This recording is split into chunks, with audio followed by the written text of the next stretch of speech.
Praise the Lord. सबको जय मसीह की शालोम। ये समय है हम भाग 2 में आगे बढ़े और हमने भाग 1 में सीखा कि परमेश्वर के 7 वायदे जो हमारे साथ है उसके बारे में हम सीख रहे हैं। पहले 3 वायदे मैंने आपसे बात किया और पहला वायदा है परमेश्वर ने कहा मैं तुम्हें कभी नहीं छोड़ूंगा, कभी नहीं त्यागूंगा, कभी धोखा नहीं दूंगा। दूसरा वायदा जो हमने पढ़ा वो ये है कि परमेश्वर कहते हैं मैं तुम्हें सुरक्षित रखूंगा। तीसरा वायदा जो परमेश्वर ने हम सबसे किया है वो है परमेश्वर कहते हैं मैं तुम्हें बल दूंगा, तुम्हारी कमजोरी में मैं तुम्हारा बल बन जाऊंगा। और अब हम चौथे वायदे की ओर बढ़ेंगे और चौथा वायदा क्या है आए हम स्क्रीन पर देखें और इसके बारे में जैसे आप स्क्रीन पर इस समय देख रहे हैं 2 कुरिन्थियों 12 अध्याय और 9वीं आयत में, और उसने मुझसे कहा मेरा अनुग्रह तेरे लिए बहुत है क्योंकि मेरा सामर्थ्य निर्बलता में सिद्ध होता है, इसलिए मैं बड़े आनंद से अपनी निर्बलताओं पर घमंड करूंगा कि मसीह की सामर्थ मुझ पर छाया करती रहे। तो यहाँ पौलुस कहता है मेरी निर्बलता में परमेश्वर का सामर्थ जाहिर होता है। जब हम पवित्र शास्त्र बाइबल में पौलुस के जीवन के बारे में देखते हैं, पौलुस बात करता है जिस्म में कांटा चुभने का, पौलुस बात करता है कैसे 5 बार उसको कोड़े पड़े और कई बार जहाज़ों में डूबते हुए, कई बार बंदी गृहों में, कई तरह की मुश्किलों में से पौलुस होकर निकला। आज बहुत सारे विश्वासियों की जो सोच है इसके बिल्कुल विपरीत है, क्योंकि हमेशा हमें क्योंकि सिखाया भी ये जाता है कि अगर हम मसीह यीशु में आएंगे कभी भी कोई दुख नहीं आएगा, कभी भी कोई तकलीफ नहीं आएगा। लेकिन बाइबल में हम पढ़ते हैं पौलुस को विश्वास के कारण कई प्रकार की तकलीफें सहनी पड़ी, कई बातों के लिए उसको सताया गया, लंबे लंबे सफ़र किए, रात रात भर जाग कर किए, यहाँ तक कि जहाज भी डूबते हुए पानी में भी उसको रहना पड़ा, सांप ने भी एक बार उसको काट लिया। लेकिन हम देखते हैं परमेश्वर ने उसको सुरक्षित रखा। लेकिन कैसे संभव हुआ कि इतने मुश्किलों के बावजूद भी वो प्रभु में बना रहा। और बाइबल में लिखा है परमेश्वर कहते हैं मेरा अनुग्रह तुम्हारे लिए काफ़ी है। तो पौलुस बात करता है जिस समय कांटा चुभने की, पौलुस का बहुत विरोध भी होता था। 2 प्रकार के थियोलॉजियंस हैं, एक कहते हैं ये विरोध के कारण था, वो कांटा जो था वो जो कई लोग अपने आप को मसीही कहते थे या दूसरे यहूदी लोग जो उसको सताते थे या दूसरे कई सताव जो उस पर आते थे वो कांटा था।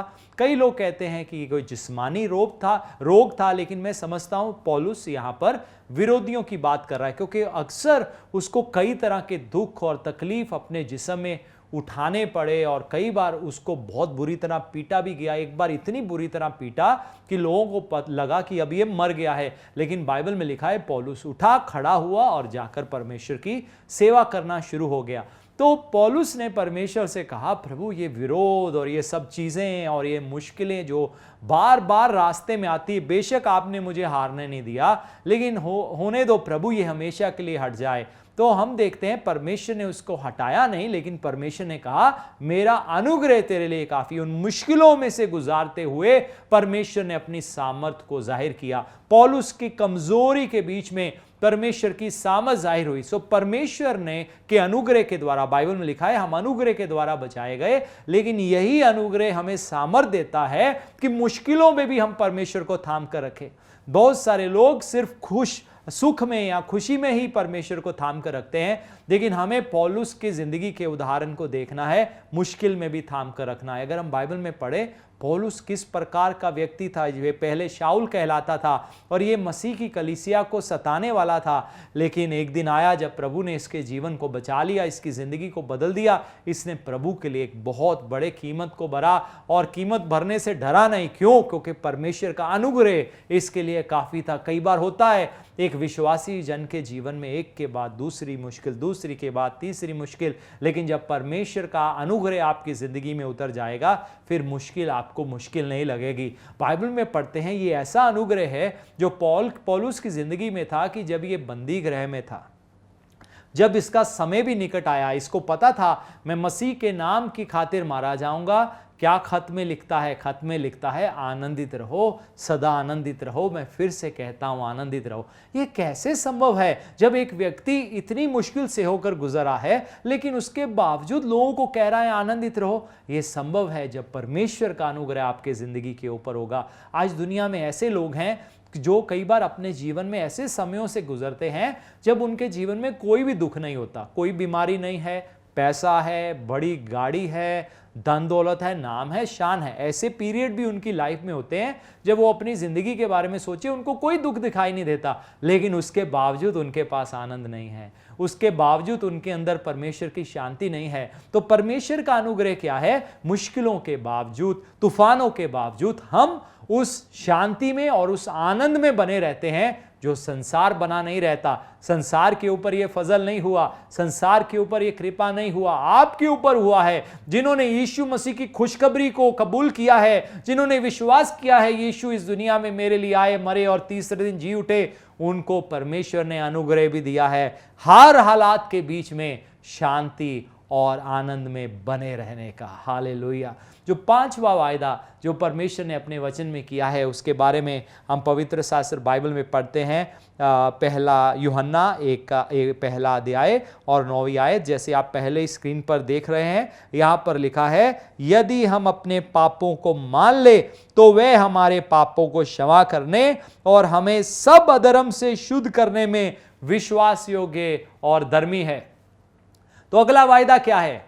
बाइबल में लिखा है परमेश्वर हमारे गुनाहों को क्षमा करते हैं। बाइबल में लिखा है चाहे तुम्हारे गुनाह लाल सुर्ख रंग के भी क्यों ना हो तो भी वो बर्फ के समान श्वेत कर देता है। परमेश्वर आपके गुनाहों को क्षमा करना चाहते हैं। यीशु मसीह आपको अपने लहू से धोना चाहते हैं। परमेश्वर आपको क्षमा करते हुए एक धर्मी जन बनाना चाहते हैं। लेकिन क्या लिखा है बाइबल में? यदि हम अपने पापों को मान लें।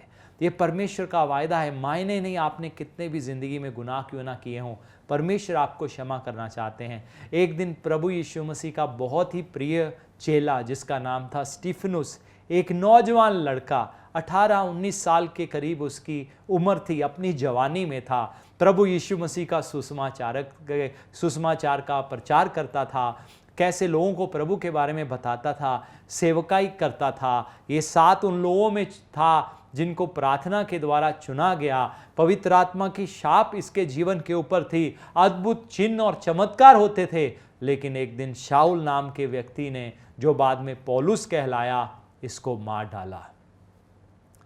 मार डाला। लेकिन हम देखते हैं जब शाऊल की आत्मिक आंखें खुली, उसको पता लगा मैं क्या कर रहा हूं, उसने परमेश्वर से क्षमा मांगी और परमेश्वर ने उसके गुनाहों को माफ कर दिया। देखो, यह है परमेश्वर का अनुग्रह, यह है परमेश्वर की क्षमा करने की शक्ति, यह है यीशु मसीह के लहू में ताकत। चाहे एक व्यक्ति कितना भी बड़ा गुनाहगार क्यों ना हो तो भी परमेश्वर उसको क्षमा कर देते हैं। परमेश्वर आपको क्षमा करना चाहते हैं। परमेश्वर आपकी जिंदगियों में एक नया मौका देना चाहते हैं। अगर आपसे कोई गुनाह हो गया है, प्रभु का वायदा है, तुम माफी मांगोगे, तुम क्षमा मांगोगे, रिपेंट करोगे, बिलीव करोगे, मैं तुम्हारे गुनाहों को क्षमा कर दूंगा। ये परमेश्वर का बहुत बड़ा वायदा है। एक और आयत देखेंगे जैसे हम स्क्रीन पर पहले ही देख रहे हैं, और इसके बारे में लिखा है मत्ती रचित सुसमाचार 4 अध्याय और 17 आयत में, मैथ्यू चैप्टर 4 वर्स 17, यहाँ लिखा है, उस समय से यीशु प्रचार करना और ये कहना आरंभ किया, मन फिराओ क्योंकि स्वर्ग का राज्य निकट आ गया है। मन फिराओ क्योंकि स्वर्ग का राज्य निकट आ गया है। सिर्फ विश्वास ही नहीं करना कि यीशु प्रभु है, हमारे लिए इस दुनिया में आए, मरे और तीसरे दिन मुर्दों में से जी उठे, मन भी फिराना है क्योंकि स्वर्ग का राज्य आ गया है। हालेलुया। स्वर्ग का राज्य बाइबल में लिखा है हमारे बीच में है। प्रभु का बहुत धन्यवाद हो, प्रभु के इस अनुग्रह के लिए, परमेश्वर के इस प्रेम के लिए। वो हमारे गुनाहों को क्षमा करते हैं। उनका वायदा है चाहे तुम्हारे पाप लाल सुर्ख रंग के भी क्यों ना हो तो भी वो बर्फ के समान श्वेत कर देगा। बाइबल में पढ़ते हैं एक दिन दाऊद परमेश्वर के खिलाफ गुनाह कर बैठा। उसने एक अपने वफादार साथी को मरवा दिया, उसकी पत्नी के साथ व्यभिचार किया, वो गर्भवती हो गई। हम देखते हैं कैसे दाऊद गुनाहगार बन गया। लेकिन एक दिन जब उसे अपने पाप का एहसास हुआ, वो परमेश्वर के पास आया, उसने विलाप किया, उसने परमेश्वर से क्षमा मांगा, परमेश्वर ने उसे क्षमा कर दिया। ये है परमेश्वर के अनुग्रह की दृष्टि, ये है परमेश्वर के क्षमा करने की सामर्थ। हम बाइबल में सैमसन के बारे में पढ़ते हैं। सैमसन जो परमेश्वर का चुना हुआ था, जिसके जीवन से परमेश्वर का एक बहुत बड़ा मकसद था, जिसके जीवन से परमेश्वर का बहुत बड़ा उद्देश्य था, वो व्यभिचारिणियों के पास जाना शुरू हो गया। वो वेश्याओं के पास जाना शुरू हो गया। वो अपनी जिंदगी के मकसद को भूल गया, वो अपनी सेवकाई को भूल गया, वो भूल गया उसका जन्म क्यों हुआ है, वो भूल गया कि परमेश्वर का आत्मा मेरे ऊपर क्यों उतरता है और मैं इतने बड़े शूरवीरों वाले काम कर लेता हूं। वो भूल गया और वेश्याओं के पास गया और अपनी शक्ति को गवा बैठा। एक दिन उसने, बाइबल में लिखा है, मन फिराया। एक दिन वापस परमेश्वर की ओर मुड़ा और परमेश्वर ने उसको क्षमा किया और उसकी सामर्थ को वापस रिस्टोर कर दिया। यह है परमेश्वर का क्षमा करने की सामर्थ। जब भी तुम माफी मांगोगे, मैं तुम्हें क्षमा करूंगा, मैं तुम्हें अपने पास वापस कबूल करूंगा। और अगली छठी बात जिसके बारे में मैं आप छठे वायदे के बारे में जो आपको बताना चाहता हूं, वो है परमेश्वर कभी भी आपसे प्रेम करना बंद नहीं करेंगे। बाइबल में हम पढ़ते हैं, बाइबल में लिखा है परमेश्वर प्रेम है। प्रेम परमेश्वर नहीं है, लेकिन परमेश्वर प्रेम है, ये उनका स्वभाव है। बाइबल में पढ़ते हैं यूहन्ना रचित सुसमाचार 3 अध्याय 16 आयत में, परमेश्वर ने जगत के साथ इतना प्रेम किया कि अपना इकलौता पुत्र दे दिया ताकि जो कोई भी उस पर विश्वास करे वो नाश ना हो लेकिन हमेशा की जिंदगी पाए।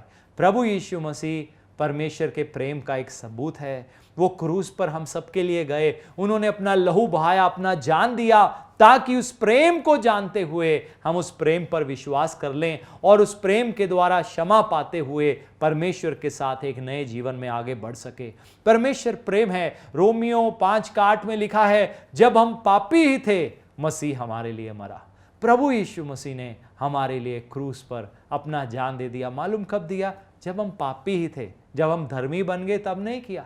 मुझे याद है एक दिन मैं दुबई में था और वहाँ पर मुझे कलीसिया में प्रचार करना था, तो मेरे प्रचार में समय था, तो वहाँ पर एक और कलीसिया एक दूसरे वाले हॉल में लगी हुई थी।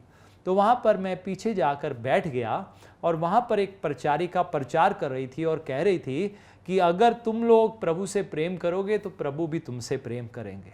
जब मैंने इस बात को सुना तो मैंने कहा नहीं, ये वचन के अनुसार नहीं है। परमेश्वर ने पता हमसे कब प्रेम किया? जब हम उनसे प्रेम नहीं करते थे, जब हम अपने गुनाहों में थे, जब हम उन्हें खोजते नहीं थे। बाइबल में लिखा है उन्होंने उसको पा लिया जो उसे ढूंढते नहीं थे, जो उसको खोजते नहीं थे। तो परमेश्वर प्रेम है और प्रभु कहते हैं मैं हमेशा तुमसे प्रेम करूंगा। अगर हमने अपने गुनाह में भी फंस जाते हैं तो भी प्रभु हमें प्रेम करते हैं। वो बात अलग है, हमें मन फिराना है, तौबा करना है ताकि हम वापस अपने जीवन को सही परमेश्वर के साथ कर सके। लेकिन चाहे कोई धर्मी हो और चाहे कोई पापी हो, परमेश्वर सबके साथ प्रेम करते हैं क्योंकि परमेश्वर प्रेम है। बेशक वो न्यायी हैं, एक दिन दुनिया का जजमेंट भी करेंगे, लेकिन दिल में उनके नफरत नहीं है। उनके अंदर अपने बनाए हुए मनुष्य के लिए नफरत नहीं है, उनके अंदर गुनाहगारों के लिए नफरत नहीं है, उनके लिए दुष्टों के लिए नफरत नहीं है, प्रेम है। तो प्रभु ने इसीलिए, क्योंकि प्रेम है, मनुष्य को मौका दिया है कि वो उस मसीह यीशु पर विश्वास कर दे। इसीलिए परमेश्वर ने मौका दिया है कि जगत उस यीशु पर विश्वास करे जो दुनिया के उद्धार के लिए, दुनिया की साल्वेशन के लिए, दुनिया की मुक्ति के लिए इस जगत में आया है। हालेलुया। सो परमेश्वर प्रेम है। उन्होंने हमसे तब प्रेम किया जब हमें खोजते नहीं थे। बाइबल में पढ़ते हैं पतरस ने 3 बार यीशु मसीह का इनकार किया, लेकिन प्रभु ने उसे प्रेम करना बंद नहीं किया। यूहन्ना प्रभु के प्रेम को जानता था और इसीलिए उसने गवाही दिया, वो चेला जिससे प्रभु प्रेम करते हैं। फिर प्रभु यीशु मसीह ने एक उदाहरण के तौर पर एक कहानी को बताया कि कैसे एक लड़का अपना सारा जायदाद लेके अपने पिता के घर से दूर चला गया, सब कुछ बेकार कर दिया, सब कुछ खराब कर दिया और एक दिन कहता है वापस पिता के घर लौट जाऊंगा। और पिता ने जब उसको लौटते हुए दूर से ही देखा, उसको गले लगाया, चूमा, उसकी जिंदगी को वापस रिस्टोर किया, क्योंकि परमेश्वर प्रेम है। पिता का प्रेम बेटे के लिए बदला नहीं।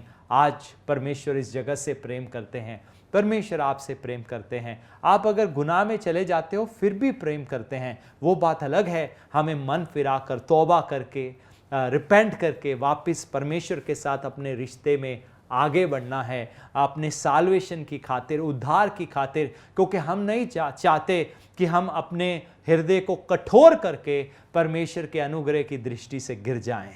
तो इसलिए बहुत महत्वपूर्ण है हम प्रभु के प्रेम को जानते हुए उस प्रभु के प्रेम में बने रहें। और आखिरी जो 7वीं बात है उसके बारे में आप स्क्रीन पर देख रहे हैं, और इसके बारे में रोमियो उसका 2 अध्याय 6 आयत में लिखा है। रोमन्स चैप्टर 2 वर्स 6 में लिखा है, वह हर एक को उसके कामों के अनुसार बदला देगा। वह हर एक को उसके कामों के अनुसार बदला देगा। परमेश्वर आपको आपके कामों के अनुसार बदला देंगे, यह भी वायदा है। जो भी आपने परमेश्वर के लिए किया है, जो भी दुख, तकलीफ, परेशानी आपने परमेश्वर के लिए उठाया है, उसके लिए बदला देंगे। देखो, प्रभु से इनाम सिर्फ इस बात का नहीं मिलेगा कि हमने कितनी बड़ी सेवकाई को खड़ा किया, हम कितनी रूहों को बचा पाए, सिर्फ इस बात के लिए नहीं है। लेकिन प्रभु के लिए जो दुख उठाए उसके लिए भी इनाम है। जो हमें दबाव और प्रेशर सेवकाई में उठाने पड़े उसके लिए भी इनाम है। सो प्रभु के लोगों के लिए हर बात में इनाम है। प्रभु ने कहा क्षमा करो, और क्षमा करना बड़ा मुश्किल था, लेकिन हमने क्षमा कर दिया, उसके लिए भी इनाम है। तो परमेश्वर ने आपके लिए स्वर्ग में इनाम रखा है। और अगर आप YouTube में जाकर इनाम के बारे में टीचिंग सुनना चाहते हो, जैसे आप स्क्रीन पर देख रहे हो, तो हमारे YouTube चैनल पर ये 2 टीचिंग्स है जो मैंने पिछले दिनों में दी थी। तो मैं आपको इंकरेज करूँगा आप इसको ज़रूर देखें।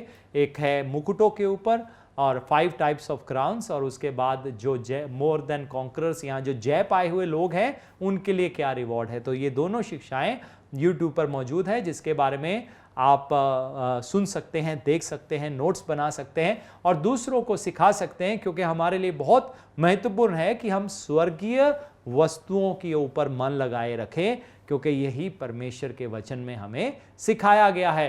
तो संसार की चीजें आती रहेंगी, लेकिन हमारा निशाना हमेशा स्वर्ग पर लगा रहना चाहिए। मैं विश्वास करता हूं आज आपने इन 7 बातों से बहुत कुछ सीखा है। आपने जाना है कि प्रभु यीशु मसीह में हर एक वायदा हाँ और आमीन है। मैं तेजी से ये 7 बातों को आपके बीच में दोबारा दोहराना चाहता हूं। पहला, परमेश्वर ने वायदा किया है मैं तुम्हें कभी नहीं छोड़ूंगा। दूसरा वायदा किया है मैं तुम्हें सुरक्षित रखूंगा। तीसरा वायदा किया है मैं तुम्हें बल दूंगा। चौथा वायदा किया है मेरा अनुग्रह तुम्हारे लिए काफ़ी है, खासकर मुश्किलों के बीच में।